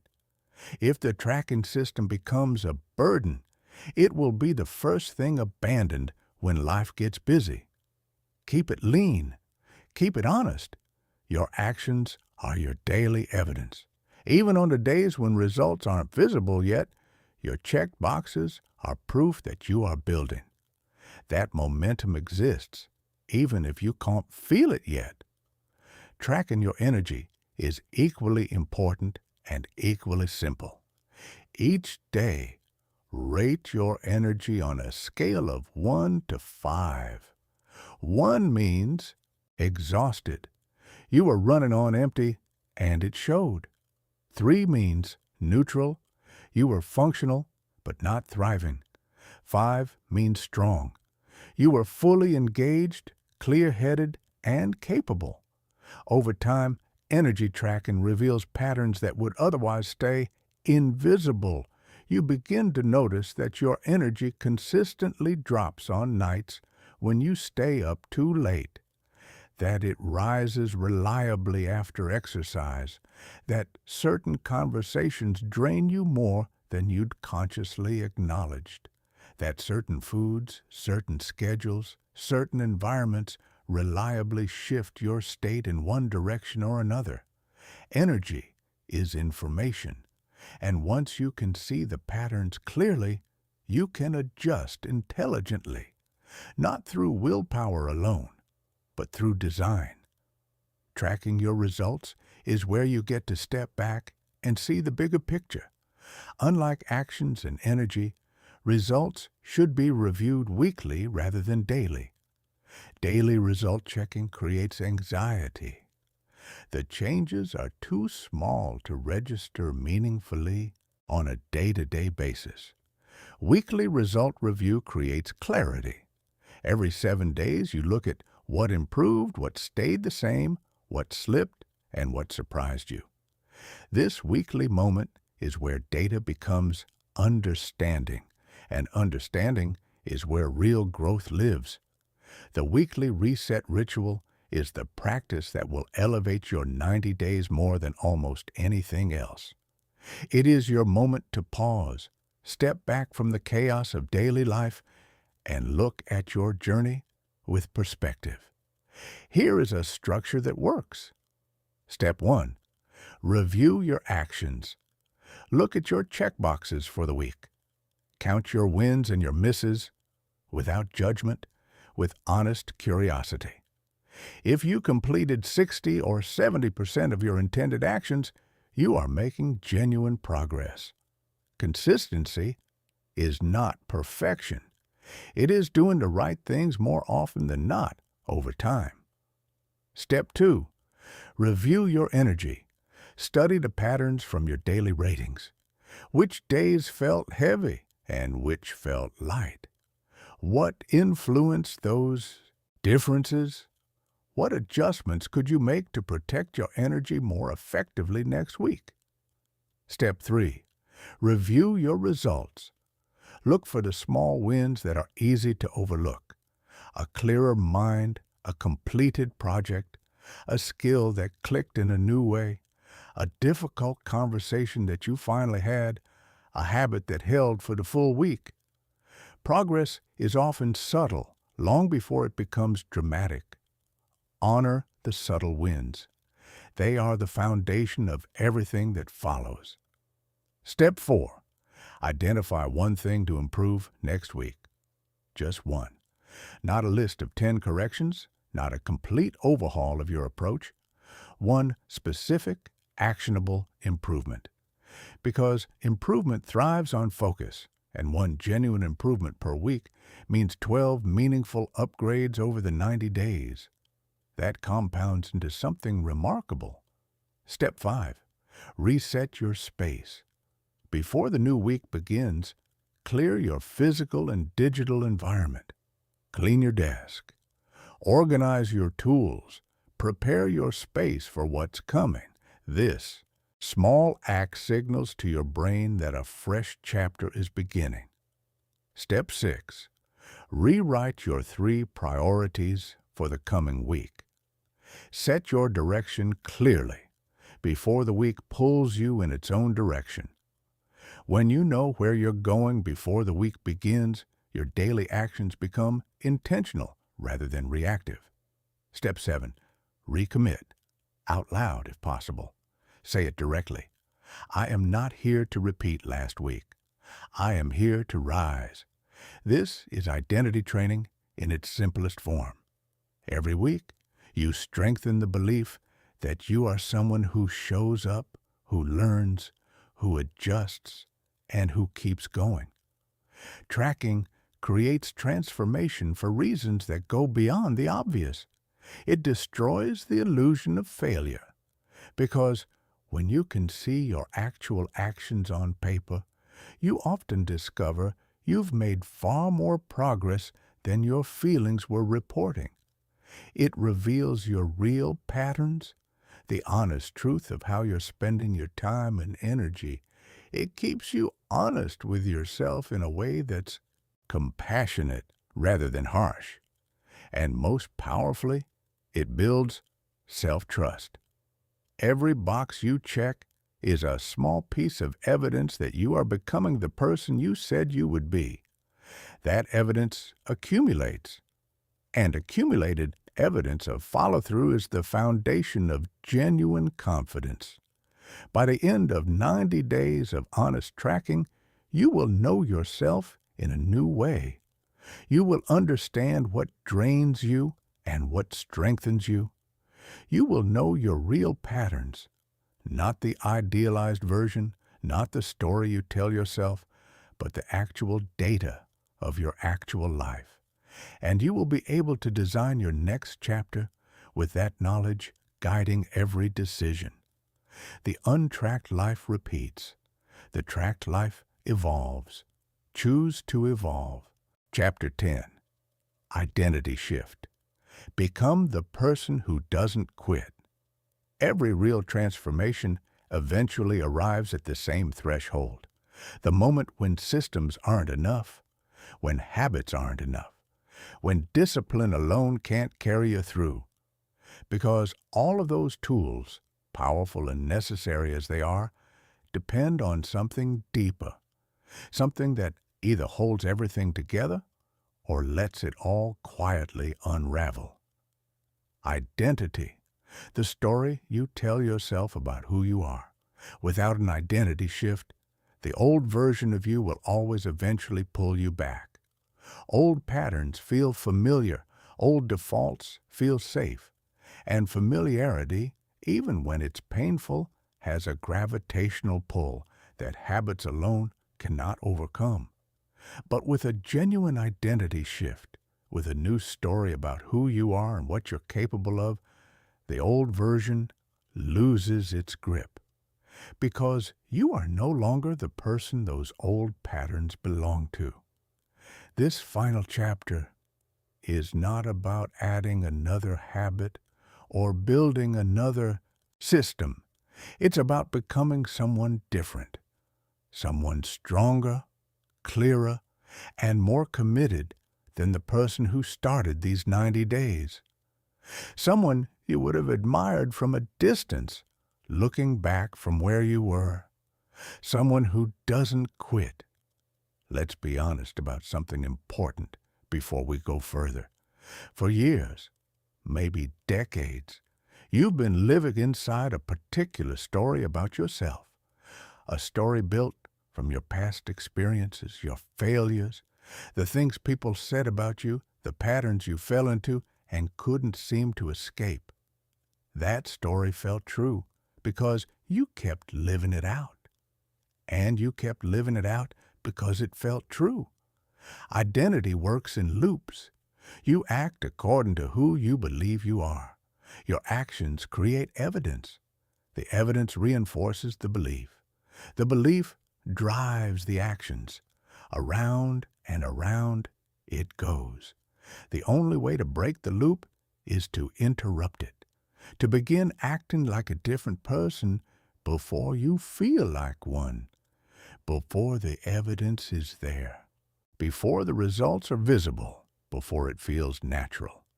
That is what these 90 days have been, an interruption, a sustained, deliberate, daily act of becoming someone new before it fully feels that way. And here, at the end, something is different. You have evidence now, real evidence. The check boxes, the focused hours, the hard conversations faced, the mornings won, the distractions cut, the skills built. None of that can be taken from you. Your mind cannot argue with what actually happened. Let's walk through the pillars of an identity that doesn't quit. The first pillar, identity, is built through repetition, not intention. You do not become disciplined because you want to be. You become disciplined because you have repeatedly acted like a disciplined person, especially on the days when you didn't feel like it.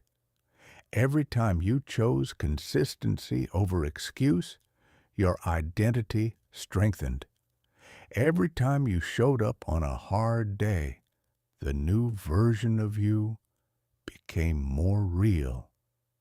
Identity is not a wish. It is a pattern repeated until it becomes who you are. The second pillar, becoming someone new, requires releasing the old version. There is a version of you that needs to be left behind, not with shame, not with anger, but with honest recognition. The version that procrastinated, that avoided, that chose comfort over growth, familiarity over possibility. That version got you this far. It protected you in ways that made sense at the time. But it cannot take you further. You are done living at that level, and releasing it is not loss. It is the most important form of growth. The third pillar, identity, runs on standards, not motivation. Strong identity is not built on feeling motivated. It is built on non-negotiable standards, rules you live by that are not up for daily renegotiation. I protect my 1 hour. I follow my morning routine. I face hard things rather than avoid them. I finish what I start. I don't abandon myself when things get difficult. These are not Goals. Goals have end dates. Standards are who you are. The fourth pillar, identity, requires proof. To believe you are someone who doesn't quit, you need evidence that you are that person. And you have it now. Look back honestly at these 90 days. You showed up. You focused when distraction was easier. You faced things you'd been avoiding. You built something that didn't exist before. You tracked, adjusted, and returned. That is proof. Real, undeniable, identity-shifting proof. The fifth pillar, identity, is shaped by your language. The words you use to describe yourself, internally and out loud, are not neutral. They are either building the identity you want or reinforcing the one you're trying to leave behind. Replace the language of the old version with the language of the new one. Not as performance, not as affirmation you don't believe, but as deliberate practice. I follow through. I do difficult things. I honor my commitments. I choose growth over comfort. Say these things not because they feel completely true yet, but because you are practicing the truth you are becoming. The sixth pillar, identity, is built on small wins, not dramatic moments. The transformation you've experienced didn't happen in a single breakthrough. It happened in hundreds of quiet, unremarkable moments when you made the slightly harder choice. When you woke up and followed the routine instead of reaching for your phone. When you sat down for the focus block instead of scrolling. When you faced the hard thing instead of postponing it again. These were the moments. Small, consistent, private, powerful. The seventh pillar, identity, requires self-respect. You cannot sustain a transformation you don't believe you deserve. Self-respect grows every time your actions align with your values. Every time you keep a promise to yourself, even a small one, you rise slightly in your own estimation. Every time you break one, you fall slightly. Over 90 days, the cumulative effect of kept promises is profound. You begin to move through the world differently because you trust yourself in a way that was previously unavailable to you. The eighth pillar, identity, is forged on the hard days. Anyone can be disciplined when they feel good. Anyone can commit when motivation is high. The identity of someone who doesn't quit is built specifically on the days that tested you. The days when every excuse was available and reasonable, when energy was low and resistance was high. Showing up on those days is what separates who you were from who you are becoming. The ninth pillar, identity, is a daily choice, not a permanent achievement. You don't become this person once and then coast. You choose to be this person again every morning. Every decision is either a renewal or a subtle abandonment of the identity you're building. This is not exhausting. It becomes natural. But it requires the ongoing conscious decision to keep choosing the stronger version of yourself. The 10th pillar, identity, determines your future, not the other way around. Outcomes follow identity. When you genuinely embody the identity of someone who doesn't quit, when it stops being something you're trying to become and starts being simply who you are, everything in your life expands. Confidence stabilizes. Discipline becomes easier. Opportunities open that weren't accessible to the previous version of you. You stop sabotaging yourself at the threshold of your own potential. You become the person you once needed. Conclusion: the 90 days were never the destination. 90 days ago, you began with a simple idea that a focused, intentional season, just 3 months, could change everything. And now, standing here at the end of this journey, you know that idea wasn't just inspiring, it was true. You've proven something to yourself that no one else can prove for you. Transformation is not reserved for the gifted or the lucky or the people with perfect circumstances. It is available to anyone willing to give 1 hour a day to protect their attention, to face what's hard, to build what matters, and to keep showing up even when nothing feels different yet. You learned how to win your mornings, how to protect your focus, how to remove what drains you and build what strengthens you, how to face the uncomfortable truths you'd been carrying, how to design your environment to support your goals rather than fight against them, how to track your progress honestly and adjust with intelligence rather than emotion. And most importantly, you learned the deepest truth at the center of this entire journey. The most powerful change comes from the identity you choose to embody, day after day, especially when no one is watching. You are not the same person who started this. Your mindset is sharper. Your discipline is more real. Your confidence is earned rather than assumed. You've done things you used to avoid. You've built things that didn't exist before. You've lived more intentionally than perhaps you ever have. Even if these 90 days weren't perfect, even if you stumbled, missed days, struggled, questioned yourself, you kept going. And that persistence, that refusal to abandon yourself, is the most important thing that happened here. The end of these 90 days is not a finish line. It's a foundation, the beginning of a life built with intention rather than lived by default. Your next 90 days begin the moment you decide they will. Take a breath. Stand a little taller. Carry forward everything you've built. Let the strongest version of you lead from here. The future is yours.